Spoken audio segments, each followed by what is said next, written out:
অন্যান্য মসজিদে সূরা তারাবি পড়ি, আমরা স্টেশন মসজিদে খতমে তারাবি পড়ি। কথা বলেন ঠিক কিনা? তাহলে আল্লাহ নবী বলেন, যারা এই রমজান মাসে একটা হরফ তেলাওয়াত করবে, কয়টা হরফ?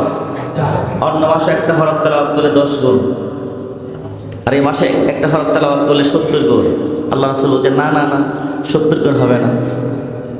আমার মধ্যে মোহাম্মদের একটা হরফ তেলাওয়াত করে তার আমল নামা 700 গুণ সওয়াব লেখা হবে।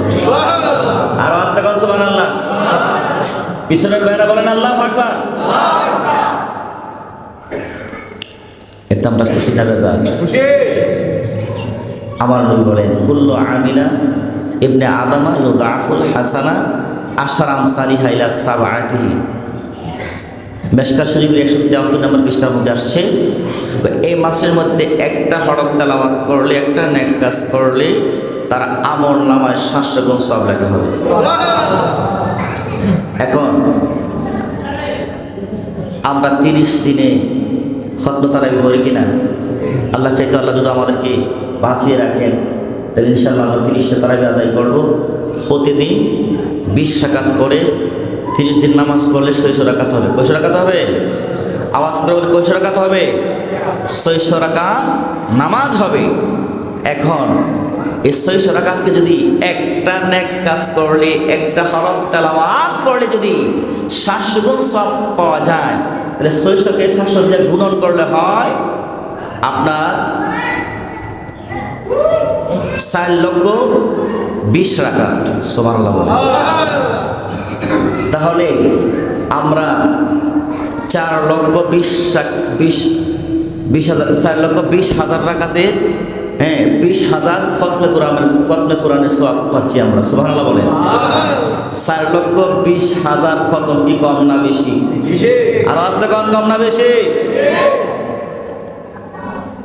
তাহলে আমাদের জন্য একটা সুবর্ণ সুযোগ হলো খতমে তারাবি আদায় করা। আমরা যারা কুরআনুল কারীম তেলাওয়াত করতে পারি না, আমাদের জন্য সুবর্ণ সুযোগ হচ্ছে খতমে তারাবি আদায় করা।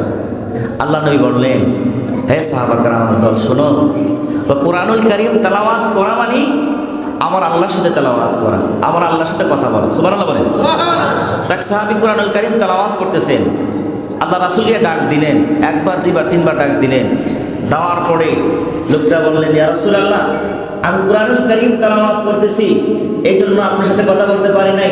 3 বার বলার পরে আপনার সাথে আমি কথার জবাব দিলাম, এই জন্য জবাব দিলাম, আপনি হচ্ছেন আল্লাহর নবীর সাথে যদি কথার জবাব না দেয় আর আমার বেয়াদবি হবে। ইয়া রাসূলুল্লাহ, আপনি বলেছেন কুরআনুল কারীম তেলাওয়াত করা মানে আমার মহান মালিকের সাথে কথা বলা। আমরা বড় খুশনসিব, আমরা অত্যন্ত ভাগ্যবান যে আমরা আমাদের স্টেশন মসজিদে খতমে তারাবি নামাজ আদায় করার মতো রব্বে কারীম আমাদেরকে সুযোগ করে দিয়েছে।